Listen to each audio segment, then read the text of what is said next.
he said he's sleeping. And besides that, Marco, between these two guys, if I was sleeping, they'd be waking me up very fast. They'd be knocking me, come on, you got to wake up, boss. But no, we've had great meetings. Look, we're the most transparent presidency by far, and I love going around the room, but we're going to pick a few people.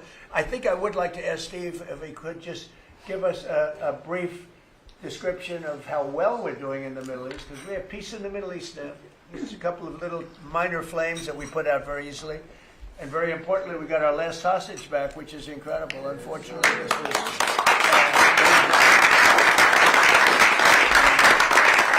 something that nobody said could be done. And I will tell you, Hamas was a big factor in getting all of the hostages back. They had we were not happy with them, and they had to bring them back. And they found the dead hostages, the bodies of hostages. And those parents wanted their sons back, I think in all cases sons. But they wanted their sons and their family. They wanted their sons back as much as the people that had living hostages that we got them back to. So we got the 20, but remember, we got hundreds back previous to that. But I always said getting those last 20 back is going to be very tough. And we got them back, and we got all of the bodies back also, which to those parents was just as important as getting back the son that was living. Steve, could you give us a little description, please? Well, your policy of peace through strength, that's what delivered them home. Without that pressure, it never happens. We are in the second phase now. We've stood up for the first time, Mr. President, on your behalf, a technocratic, all Arab government. We've got the terrorists out of there, and they're going to demilitarize. They will, because they have no choice. So we expect that. Pardon me? And now we want to get Hamas no guns, right? Right. They're going to give it up. They're going to give up the AK-47s. A lot of people said they'll never disarm. Looks like they're going to disarm. And they did help us with those bodies, getting them back. Look, and that family is so grateful to you. They called. I spoke to them. Jared spoke to them. You know, it's an amazing story. He broke his shoulder, but he went out there because he didn't want his friends to fight alone. He would be alive today but for that. He had no reason to go out with a broken shoulder, and he went out and fought them courageously. And died. And died. That's right. This is a great story, and the parents are great.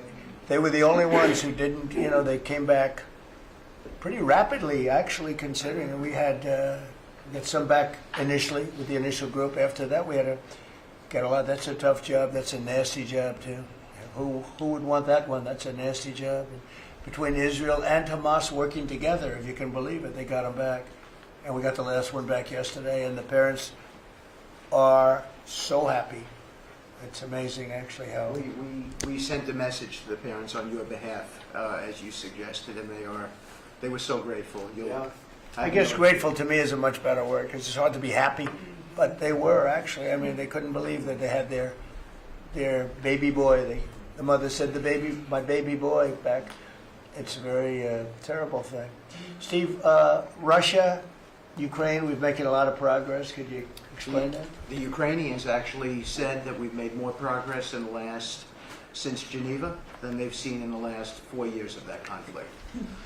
So we had 5 Russian generals last Sunday in Abu Dhabi with Jared and Dan Driscoll, and we think we made a lot of progress. The talks will continue in about a week, but lots of good things happening between the counterparties discussing the land deal.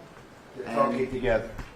We have a security protocol agreement that's largely finished, a prosperity agreement that's largely finished, and I think the people of Ukraine are now hopeful and expectant that we're going to deliver a peace deal sometime soon. And because of the cold, extreme cold, they have the same that we do. I personally asked President Putin not to fire on Kiev and the cities and towns for a week during this. It's extraordinary. It's not just like cold, it's extraordinary cold, record-setting cold. Over there, too, they're having the same. It's a big pile of bad weather, the worst. But it was really, they said they've never experienced cold like that. And I personally asked President Putin not to fire into Kiev and the various towns for a week, and he agreed to do that. And I have to tell you, it was very nice. A lot of people said, don't waste the call, you're not going to get that. And he did it, and we're very happy that they did it. That's correct. Because on top of everything else, that's not what they need is missiles coming into their towns and cities. So I just thought I should say it. I thought it was a very good thing. And Ukraine was, almost they didn't believe it, but they were very happy about it because they are struggling badly. I think it shows, Mr. President, how you provide an overarching sort of presence in these negotiations. The Ukrainians never thought it could happen. The Russians are doing things maybe that people wouldn't give them the credit for doing, and I think it always comes down to your indomitable spirit. Well, it was a good thing. You know, if you think it's cold over here, they say in Ukraine you can add another 20% to it. It was a very cold place anyway, but this was, they see numbers that were so, they'd never seen numbers like that, cold numbers like that. So it was, I thought I should mention it. Could I ask Scott Bassett, we have so many things happening, could I ask you to maybe say a few words, please? Yes, sir. So the one big beautiful bill that was passed on July 4th last year, we're starting to see the effects kick in. You mentioned the great economy. One of the things in the one big beautiful bill, Mr. President, it was an honor to host you, and as you said, the best rapper in the world, Nicki Minaj, at yesterday's Trump Accounts Summit. We've now had 1 million people sign up for Trump accounts just this week. We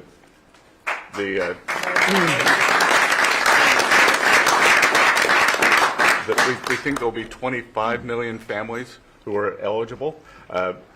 The segment that you and she did has 1 billion hits. 1 billion hits on the internet. So we're telling everyone, go fill out form 4547, trumpaccount.gov. So thanks to you, the Trump accounts, the next generation's America will benefit from today's record-breaking economy, record-breaking markets.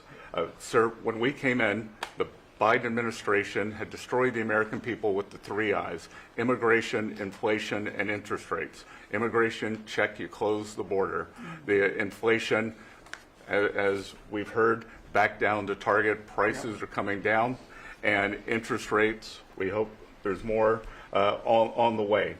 We've got gains in wages, low prices, and I think 2026 is going to be the year for the Trump boom. It's going to be a supply side boom. I enjoyed the trip out to Iowa. In the diner, the staff there was thanking you for the no tax on tips, and they're expecting big refunds from that. We saw the CEO of John Deere who said, thanks to your tariffs, new plants in Indiana and North Carolina coming. 2 massive plants being built by John Deere. And he's the chairman and CEO, a wonderful guy. And I said he was at the event we had in Iowa, which is appropriate, John Deere, Iowa. But I said to him, so what are you doing? He said, we just announced 2 massive plants. In fact, they're going to have 1 plant for excavators. And he said, there hasn't been an excavator built in this country in 50 years or something. He said they're taking it out of Japan and they're moving it into the United States. 2 very big plants. And I said, so why are you doing it? He said, because of you and because of tariffs. I said, if we didn't have tariffs, would you be doing it? He said, absolutely not. So it's very important, and I hope we're going to be successful with the Supreme Court case because we're waiting, and we're taking in hundreds of billions of dollars, and we don't want to give it back, number one. And number two, and you know, the people that are fighting us on that case, by the way, are China-centric. These are people that are for China, but they're also outside of the United States. These are countries that have ripped us off for years and years, charging us tariffs. And now we're doing an amazing job, and we're getting it back. We're getting it all back and then some.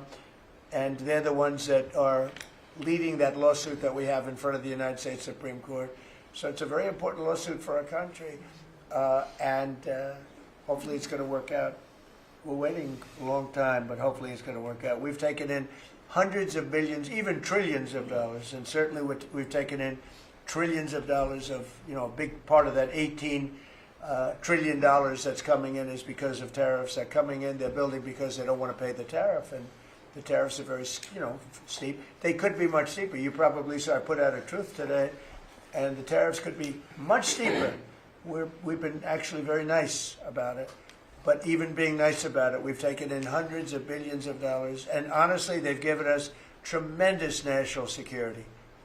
The power that we have because of that. They have given us tremendous strength and national security. Go ahead, Scott. Yes, sir. And the IEPA power you used on the tariffs, as you said, we're bringing in tens of trillions of investments. The tens of trillions of investments turns into factories construction, which turns into factory jobs, which turns into consumer spending. You've right-sized the government, so government employment is down. Private sector is up. Growth was a stunning 4.7, 4.8% in the past 2 quarters. Biggest back-to-back gains in a decade. And we are doing that with government finances improving. So that will bring down the borrowing costs, the calendar year budget for 2024, 7% deficit to GDP, highest when we weren't at war, not in a recession, all the way down to 5.4% and getting better. Biggest decline since 2014. Generational gains in productivity, soaring productivity. We're going to lift workers' pay, record high prices, record high profits, and stock prices are soaring. You got a manufacturing renaissance, and all the key inflation metrics are trending lower. Over the past 3 months, the consumer price index is just 2.1, and core prices are even lower at 1.6, and I think that could trend below 1, given energy, as you talked about, the pharmaceutical discounts, and rents. So we're expecting a great year in 2026, Mr. President. And we're going to be announcing next week, I think sometime, Scott and Howard and everybody, we're going to be announcing the head of the Fed, who that will be. And it'll be a person that will, I think, do a good job. We're paying far too much interest in the Fed. The Fed rate's too high, unacceptably high. We should have the lowest. And I think you read my statement today. I put out a statement before the meeting. But we should have the lowest interest rate anywhere in the world, because a lot of these countries are successful only because of us, because we allow them to have surpluses. And without surpluses, some of the countries that you most respect financially, that you say, oh, this one, that one, this one, that one, they're successful because we allow them to have surpluses. And we could easily stop that with the powers that we have, but we don't. We took some of it, but we took really just a small portion of it compared to what we could take if we wanted to. We should have the lowest interest rate anywhere in the world. They should be 2 points and even 3 points lower. And if it was, each point is the equivalent of, I would say, $500 billion. So if you got 2 points low, you have $1 trillion in saving, and it's almost, if you call it just a paper expense. You can do it with a pencil. It's not cutting. It's not saying we have to get rid of jobs, or it's just like literally so easy to do. But we have a guy that doesn't want to do it because he's, I think he's politically biased. I really do. I believe he's politically biased because most smart people say it's not even a question. But despite that, we were able to bust through. It's like busting through a wall. We're able to bust through a wall, and we have the kind of numbers that Scott and Howard with the steel and other things talk about. What would you say, Howard, in terms of how we're doing, generally speaking? Great businessman, very successful guy. He's doing a really good job. What would you say? Well, no one, before you walked in the door, no one thought our economy could grow 2%. Fourth quarter, with the shutdown, 5.5%. And that means the first quarter, you could see the United States of America, with its $30 trillion economy, grow in the 6% range. And no one thought that was possible. That's how you get jobs. That's how you get money down. That's how you fix the deficit. You are fixing everything with your policies. You have changed America and created the golden age. Thank you. And with the help of the Fed, because we really, we want help, not hindrance. Why would the Fed hinder? But with the help of the Fed, with the right choice, if we make the right choice, a lot of times you make a choice, you think it's good, and it turns out to be not good. But with the help of the Fed, we could hit numbers that have never been hit before. We could hit 8, 9, 10. There's no reason why not.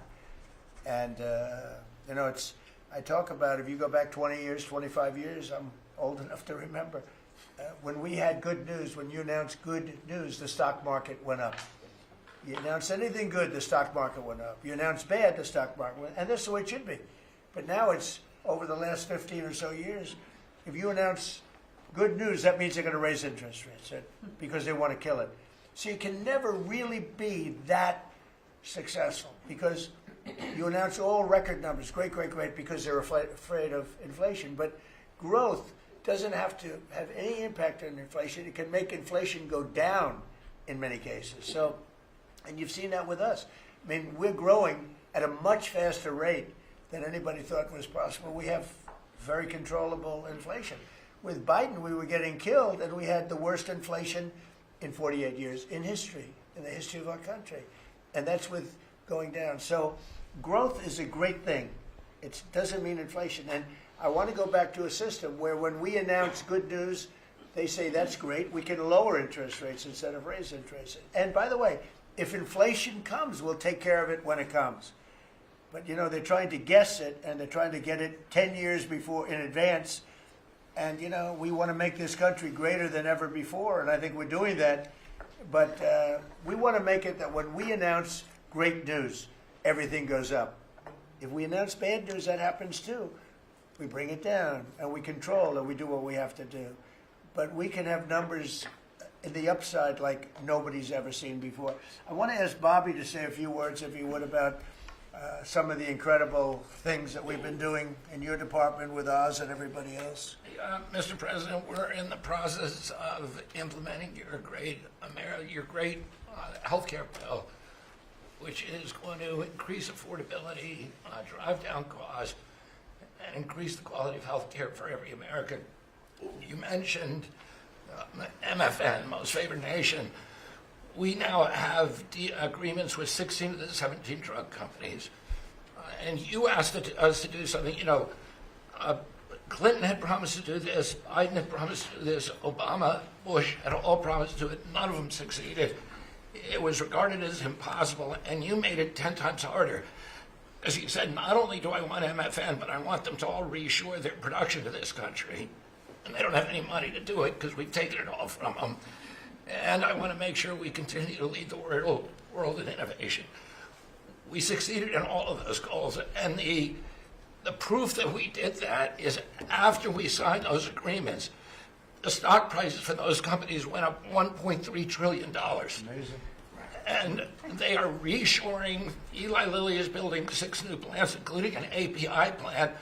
So the next time that we have a pandemic in this country, we're not going to be stuck buying API from China, who cuts us off. We're going to be able to make it right here. Novo Nordisk is building 4 new plants, and we are going to be releasing Trump RX so that every American can get the lowest prices in the developed world. In some cases, they're going to be lower than the lowest prices in the developed world. And that's going to be happening sometime probably in the next 10 days.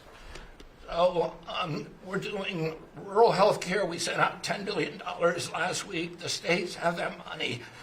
They're going to be giving it to rural hospitals sometimes in the next 2 weeks. And we're going to revolutionize rural health care in this country. You are raising the influx of federal dollars to rural health care by 30% over the next 5 years. So 30% every year, more dollars, federal dollars, are going to be flowing to them. It's going to allow them to rebuild their decaying infrastructure, to retain providers, and also to revolutionize the use of AI and other technologies, which is going to dramatically lower the prices for rural Americans and raise the quality of their health care. Brooke and I released the dietary guidelines, which have been received incredible acclamation from both sides of the aisle. We are going to change the food culture in this country. Brooke gives away $405 million a day to buy food for Americans. And the WIC program, the Head Start program, SNAP, school lunches, the VA, and the military, they're now going to be getting real food for the first time.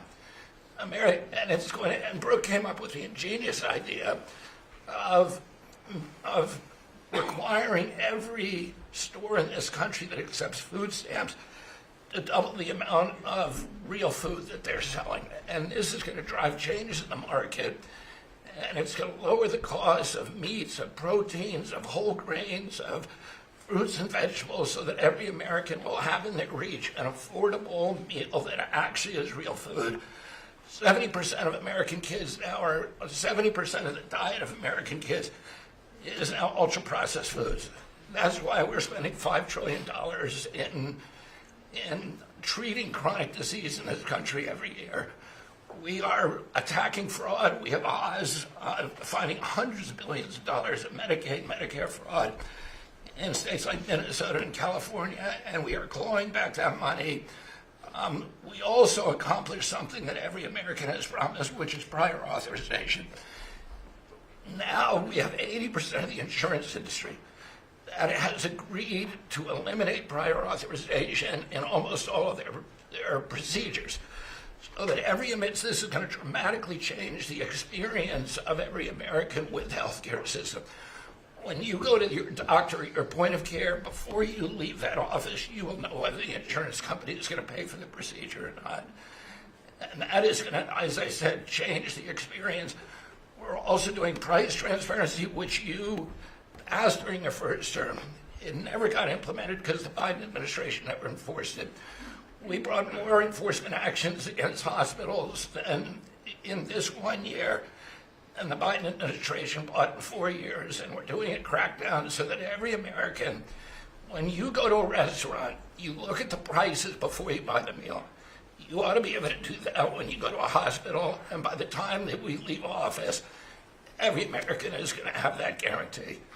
We're doing a lot of other stuff, but we were told to keep it short. So.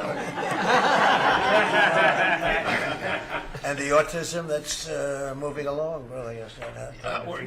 We've commissioned now dozens of studies, maybe over 100, and we are going to get those done for you. Good. That's so important. Also, Eli Lilly, Merck, Pfizer, every drug company, they're spending trillions of dollars right now, as we speak, building plants in the United States because they want to be able to save a lot of money on tariffs. It'll be hundreds of percent, 100%, 200%, 300% in 2 or 3 years from now. So I said, you better have your plant built because in 2 years from now, before I leave office, it'll be a sad day. Very sad day for me. But before I leave, every one of these plants better be built because you're going to be paying 300% tariffs. And they're all building their little hearts out. I spoke with the head of Eli Lilly, who's a fantastic guy, a star, actually. He's a star, very smart. And he told me he's building 6 plants in the United States, big ones, in locations that I know very well, but all over the country. Merck is building, and Pfizer's building, and every one of them's building, and foreign companies are building. So it's an amazing thing that's happening, and you're doing a fantastic job. I read an article today where they think Bobby is going to be really great for the Republican Party in the midterms. So I have to be very careful that Bobby likes us. But we're letting you do your job, right? Thank you, Mr. President. Thank you. You're doing a great job. You and Oz and the whole group, they're doing a... I'll add this, Marty McCary has done an incredible job at FDA. That's true. Last month, we approved more gene and cell therapies than any time in history. And we're making this a safe and productive and encouraging ecosystem for biotech so that China does not steal that industry from us. Fantastic. I'm going to ask Scott Turner to speak really quickly about housing because, in my opinion, I have very strong opinions on housing. That's what I did for a long time. I did good with it. But, you know, we got to get interest rates down even lower. They are now pretty low, but we got to get them lower. And I'm a big factor, to me, the biggest factor is interest rates for housing. Only in that, you know, you have a lot of people that have become wealthy in the last year because their house value has gone up. And, you know, when you get the housing, when you make it too easy and too cheap to buy houses, those values come down. I don't want those values to come down. We have millions of people that own houses, and for the first time in their life, they're wealthy because their house is worth $500,000 or $600,000 or more or less, but more money than it's ever been worth before. I don't want to do anything to knock that down, and so I want to be very careful with this. You know, you make housing, I can turn on housing immediately, but you make it too easy and you're going to knock the value down of people that own houses. I want to, for those people, those millions of people that own houses, we're going to drive those values up. But we're also going to try making it easier for people to buy. The best thing that can happen for both groups of people is lower interest rates. And those interest rates are coming down. And with a proper, intelligent person at the Fed, that person will be able to work with us to get interest rates down. That covers all of the sins. It covers everything. Lower interest rates keeps the values up for the people that have housing and lets other people buy housing. And Scott, if you could just expand quickly on that. Yes, sir. You did allude to when we first came in, sir, you know, our fiscal house in America was a mess. But because of your economic policies, the economy is thriving. And I do have some good news to share. As you said, you know, good news. I hope this will make the interest rates continue to go down. But because of your policies, sir, home sales in December, they rose sharply to their strongest pace in 3 years. A lot of people, when we first came in particular young people, were concerned and asking the question whether they would ever be able to afford to buy a house in America, which is the American dream. The 30-year fixed mortgage rate dipped to a multi-year lows, driving monthly payments down for the 2 years at the lowest levels. So more people can get a mortgage now, more families can be able to afford to get a home and achieve the American dream. At HUD last year, we helped and supported over 1 million people through FHA and Ginnie Mae to be able to buy a home. 500,000 of those were first-time home buyers, and hundreds of thousands of our veterans we supported. And so that's good news that millions of people in our country are now beginning to buy homes. We also, sir, saw that you are, and we're working with you, making bold action to ban institutional investors from buying single-family homes. Those homes are for the American people. So, sir, thank you for your leadership on that. Also working with Director Pulte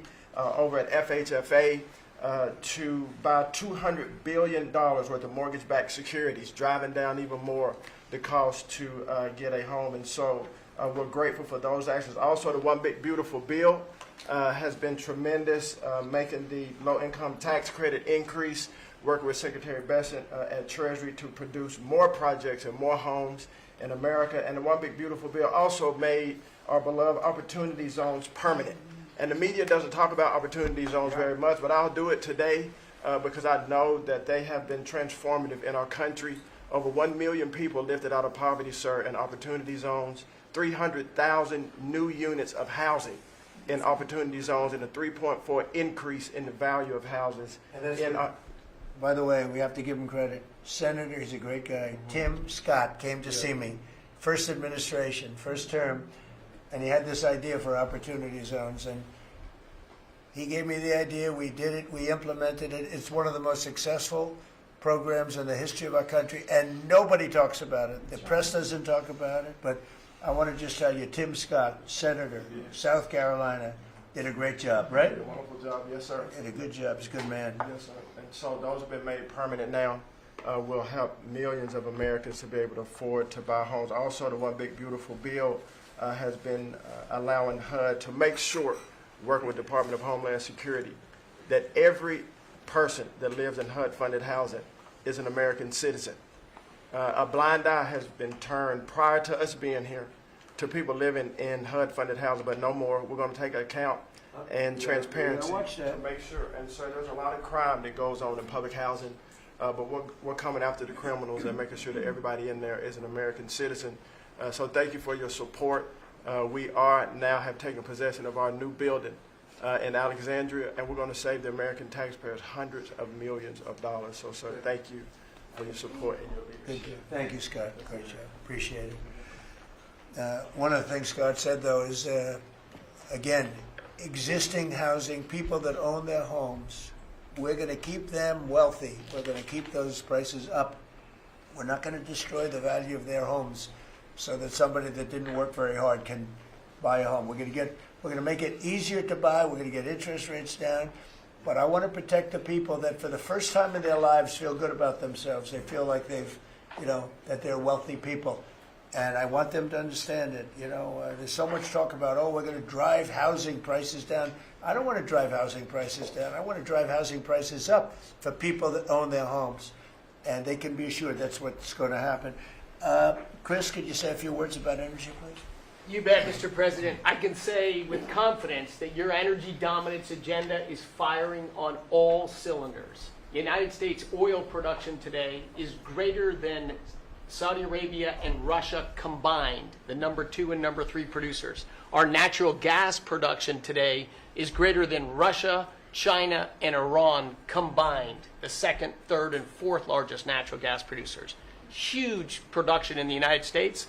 Secretary Burgum at the Interior Department has taken in more money on oil and gas lease sales in the first year of this administration than the entire 4 years of the Biden administration.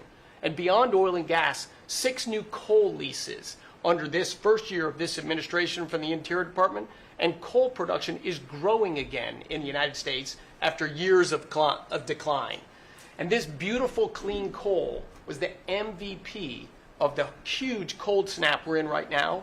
I can say with some confidence, hundreds of American lives have been saved because of your leaning in and stopping the killing of coal and revitalizing coal. Coal, over the last few days, where we're at peak demand in electricity, has delivered 20 times more electricity than solar and batteries. Think about that, 20 times more. An industry Because coal doesn't mind very cold weather, right? Clean, you're not allowed to say the word coal without proceeding by saying clean, beautiful coal. Clean, beautiful coal. It's not affected by bad weather. Rain, snow, sleet, freezing cold. How does it react under freezing cold weather? it steps up and delivers big time. In fact, what coal did during this storm was deliver massively more electricity than it was delivering a month ago, because we needed far more electricity. Who can step up? The windmills, by the way, are all frozen. You know that they don't turn. The windmills aren't turning. The windmills that these fools paid for. The fool is this country, because the people that have the windmills get massive subsidy, and they make a fortune on windmills that don't even work, and they don't produce anywhere near what they should be. And it's the worst, most expensive form of energy there is. And by the way, Europe is destroying itself with the stupid windmills they're putting all over their beautiful areas of most magnificent landscapes in the world, and they're just destroying.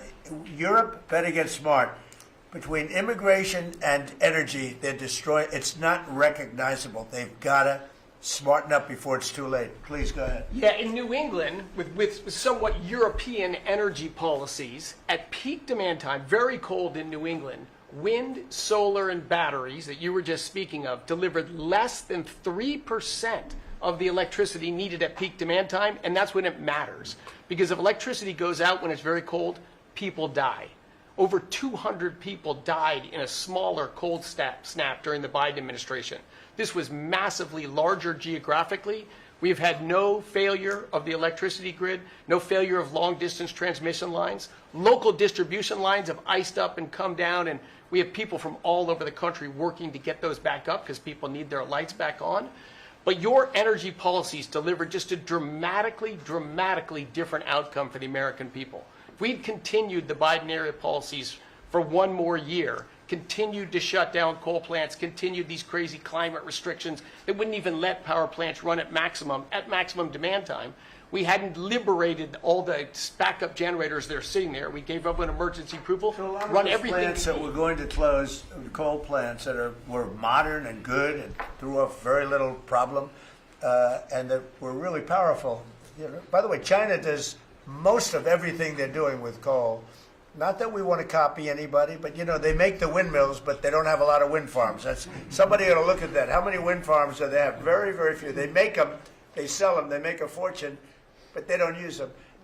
So the coal, I mean, I understand they're using it also as a great backup. So you build a plant, but they have it as a backup in case of tragedy, in case of really bad weather, et cetera, et cetera.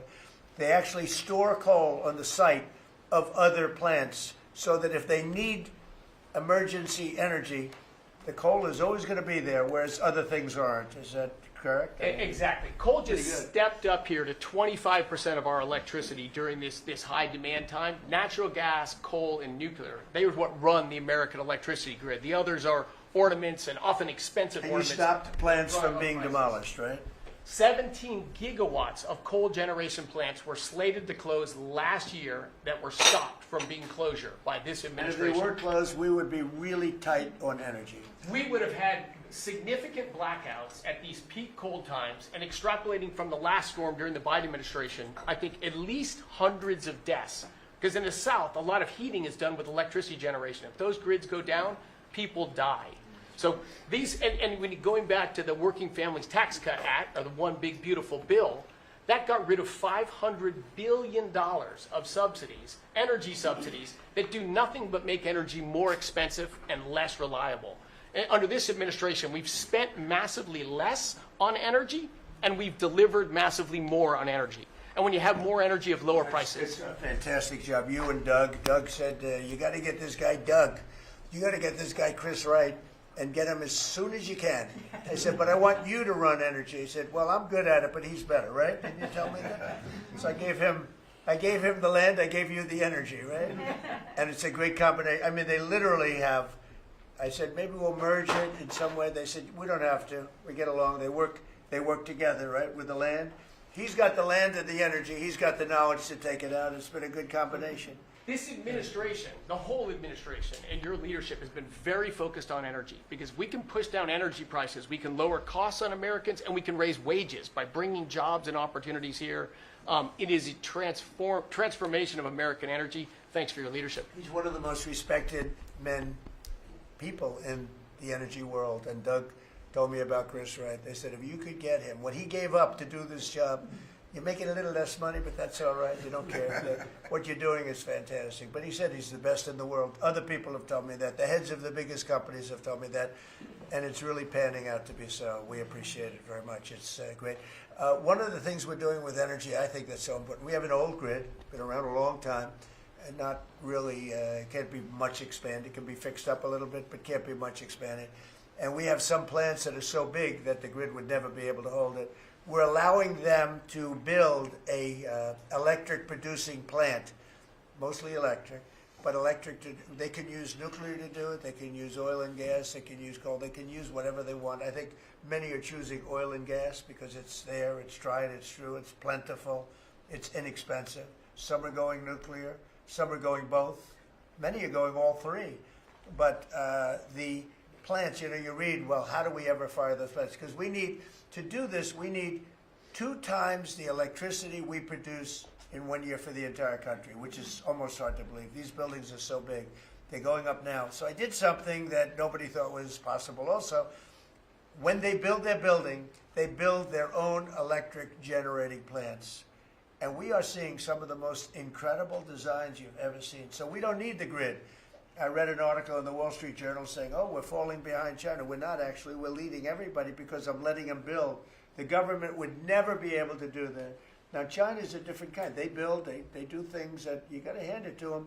President Xi, they build vast amounts of energy. They don't have certain constraints that we have in this country, but we're more than topping them. We're leading China by a lot on AI, and it's primarily because I'm allowing them to build with their plant their own electricity. If they had to rely on the grid, they wouldn't have any power. You wouldn't have any power for anything. And they're building the electricity. And one of the reasons I'm able to do that is we have a very capable man in the room named Lee Zeldin. He may be in the room someplace. Is it his normal place? He's there. He's always there. Most reliable, solid guy. And he's done an amazing job. Could you just explain that? And also, because of the fact he's so good, California has a problem. The hardest permit to get when they lost 25,000 or so houses, which shouldn't have been lost, they should have allowed the water to come down from the Pacific Northwest, which was very plentiful. But they didn't do that. They lost 25,000 houses. Lee and his team gave them the most complicated permit within 20 days. Everybody, every single house that burned down got the federal approval. Unfortunately, it's well over a year. And the state and the city, that's Gavin Newsom, and the city, the mayor who's grossly incompetent, by the way, they have been unable to give permits. There are like 3 houses being built out of thousands and thousands. They have no permits. So I read about a week ago that it's possible because of what's happened, whether you declare national emergency or something. These people are they're dying to build their house. They want to do something that I could put somebody in charge from the federal government. Congratulations, Lee. And I'm putting Lee Zeldin in charge of getting them their permits, city, federal. You have the federal, you need the city and state, and I hear you have great powers over them if we want, and we're going to give you that power. We've already given you that power. So Lee Zeldin is going to work with the thousands of people that are dying to build their house. And I also recommend one other thing. Give them the house plus a 10% bonus. In other words, you get a bonus, you can build your house 10% larger. They've suffered so greatly, they've waited so long, and they should be given a bonus. So I think, and I've heard this has been done before, they get a 10% bonus. They can build a house that's a little bit larger than what they had before. And I'd like to have you take it over. Mr. President, your great Secretary of State was looking for another job. So. I was thinking about him, but he's pretty well booked. I watched him yesterday. He did a great job yesterday, but he's a little booked up. Let's go, Lee. Talk. No more ideas like that, Lee. When President Trump came into office, he immediately signed an executive order giving EPA 30 days to complete our Phase 1 hazardous material removal, so that the Army Corps can come in and complete their Phase 2 debris removal. So at first the response was that was going to be impossible. Good luck trying to get it done maybe by the summer. But we figured it out because operating at Trump speed, the president was just sworn in. We had to get it done, and we got it done in less than 30 days. The Army Corps then came in and completed the debris removal. So the federal government, while the governor has tried to accuse this president of not focusing with a laser on putting all of the weight of the federal government into getting this done. It happened from the moment he was sworn into office. SBA came in. I think it was about half of the disaster loan money, billions of dollars from last year went towards these residents and businesses. So the full weight of this government. But right after I was sworn in, which was actually a year ago today, my first trip was to East Palestine because the vice president never forgets his home state. The second trip was going to Los Angeles. There were people with contractors all over Palisades and Eden ready to rebuild right then and there. You're talking about a year ago. And now the frustration, the passion that we all hear from all of these Los Angeles residents. And President Trump, he's made it clear to us that he's heard enough. And the message should be heard loud and clear to that local leadership. They should be motivated listening to this right now. And when this cabinet meeting is over, if it hasn't been done already, is that they need to go into the office where these permits are just laying around, flip over tables if you have to, fire people if you have to, and get all of these approvals done so that people can rebuild their lives. It's been a year, and this president has had enough. So whatever you can do, that's going to be very important. And it's so sad, those people, we were there a few days after the fire. You were there with me. We're walking down the streets. The people are devastated. The love that they had for that property was everybody was going to rebuild, and they thought they could do it immediately. They should have. We gave it to them so quickly, but they can't get their permits. They still can't build, and they're losing spirit too. I mean, a lot of people are losing spirit. And the other thing I'd like to talk to you about and other people about that happen to be sitting around the table. They want to build a low-income housing project right in the middle of everything in Palisades. And I'm not going to allow it to happen, okay? I mean, maybe it's politically correct, maybe it's not. I'm not going to let these people destroy the value of their houses. I built a lot of low-income housing. I made a lot of money building low-income housing. I know more about it than anybody. We're not going to allow this guy to build a low-income housing project on top of everything else in the middle of that mess that was created by the fact that they didn't allow water to come down from the Pacific Northwest, okay? And I'd like you to have that stopped and stopped immediately. No financing. That might be you, Scott, because they'll come to you for financing. It's never going to be approved. You would never, but Scott thought it was a horrible thing. So there's going to be no financing for low-income housing. Let the people build their houses, and as fast as you can, help them, help the mayor and help the governor get their permitting done, okay? Yes, sir. Okay, thank you very much. Kelly, I think you were just alluded to, Are you helping some of the people out there with loans? Yes, Mr. President. Thanks to your leadership, you also helped put the fires out. Your executive order got water to the scene in your earliest days of your presidency. So you've been there from day one. We've been out there twice now. There had been no changes until your executive order this week that is allowing that permitting to happen quickly. We have 16,000 structures burned. We have put loans out on 12,000 of them for $3.2 billion.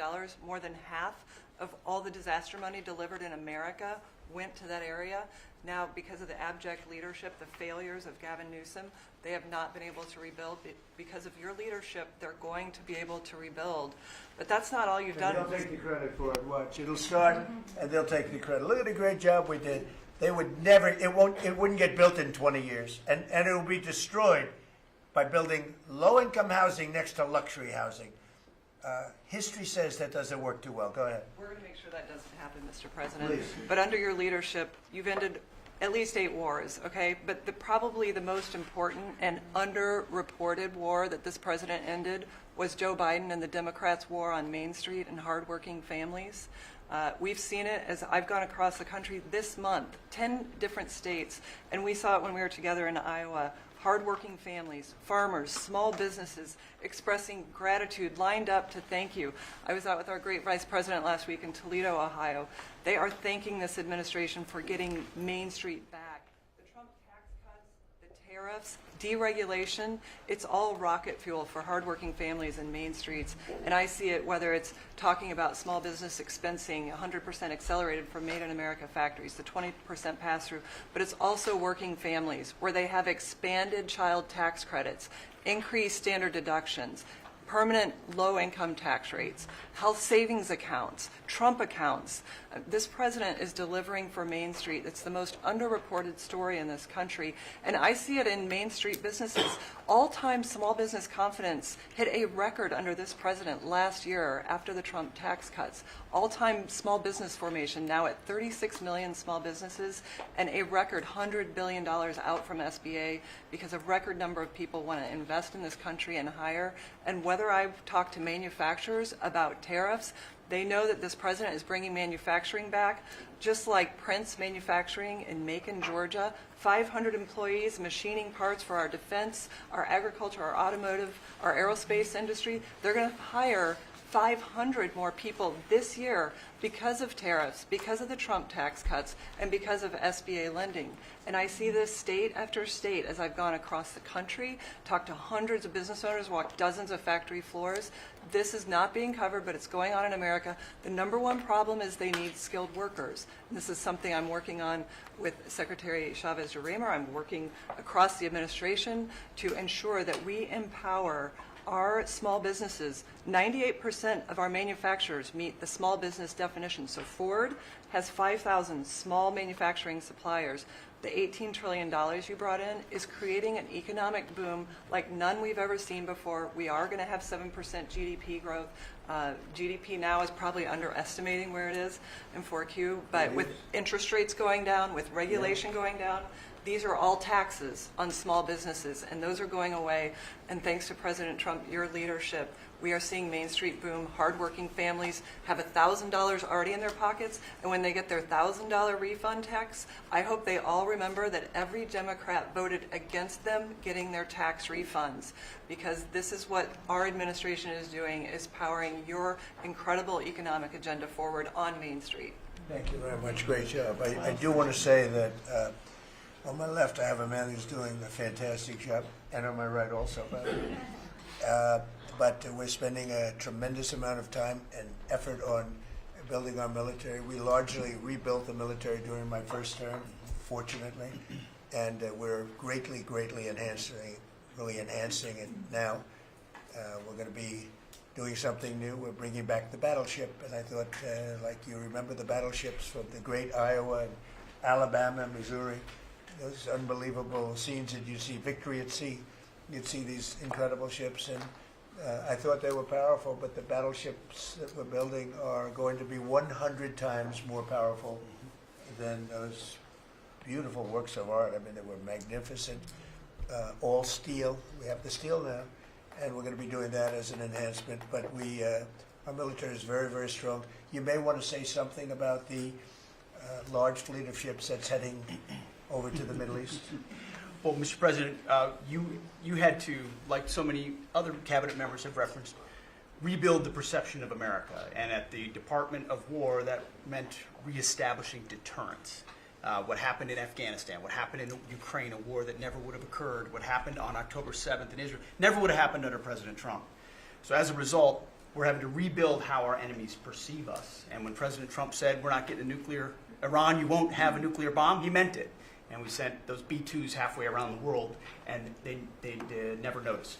When he said, we're not going to tolerate trafficking drugs anymore in our hemisphere, we treat them like the Al-Qaeda of the Western Hemisphere, he meant it, and we're executing that. When you said, Mr. President, we're securing the border, the military was proud to do their part alongside Homeland Security to do that. Same thing with Iran right now, ensuring that they have all the options to make a deal.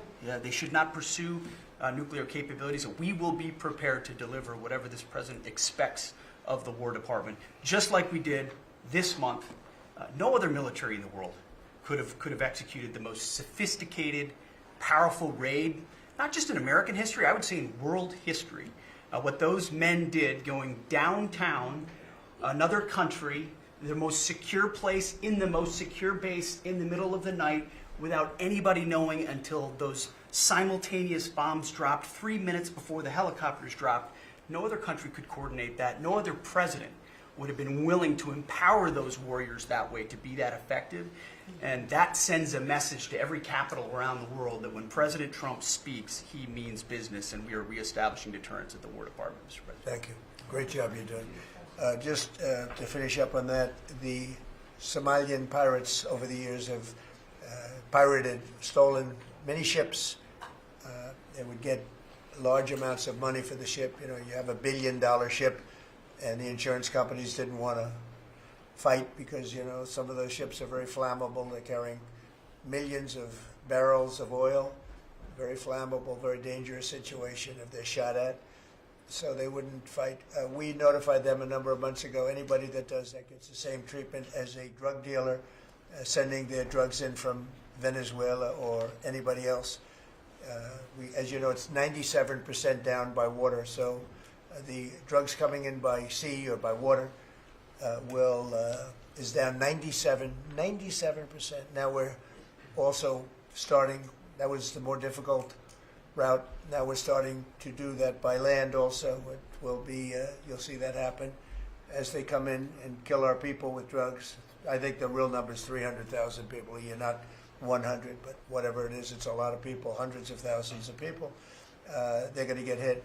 But also we added to the list the Somalian pirates that go out on a boat, similar type boat, actually not quite as fast, not quite as nice as you can imagine, but they get the same missile that we give to the people that are bringing drugs.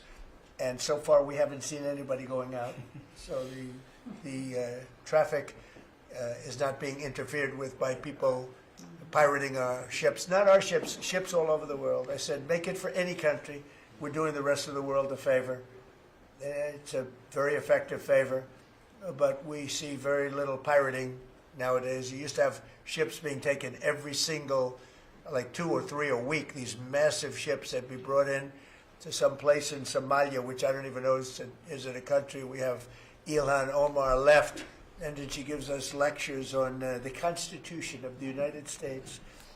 These people are, what they've done to rip off our country is terrible, but the pirating has essentially stopped. They know that if anybody even makes a move toward a ship, they get the ultimate treatment. They will go to wherever they want to go, but it's probably not going to be to heaven. I can't imagine, but they get hit very hard, just like a drug dealer, just like the boats, the ships that are coming in. Every boat that comes in with drugs on it that we take out, we just saved 25,000 American lives. Each boat is the equivalent of saving 25,000 American, mostly American, but American lives. So I just wanted to let you know that, and Pete's been totally authorized to do that. And they know it's going to happen, and it seems that all of that brisk business that they had has been stopped in its right in its foot. So I just want to thank everybody for being here. My cabinet has been amazing. I like this much better than going around for 3 hours. We'll pick on other ones. Pam, you're doing great. We're all doing great. JD, if you'd like to say something, you can. Would you like to really quickly? He is, after all, the Vice President of the United States. It's okay, sir. I'm here for the free coffee. I just say it's an honor to serve with this group, and we're doing a lot of good for the American people. We're very proud of it. Yeah, we're very proud of the country. We're very proud of you. Thank you very much, everybody. Thank you.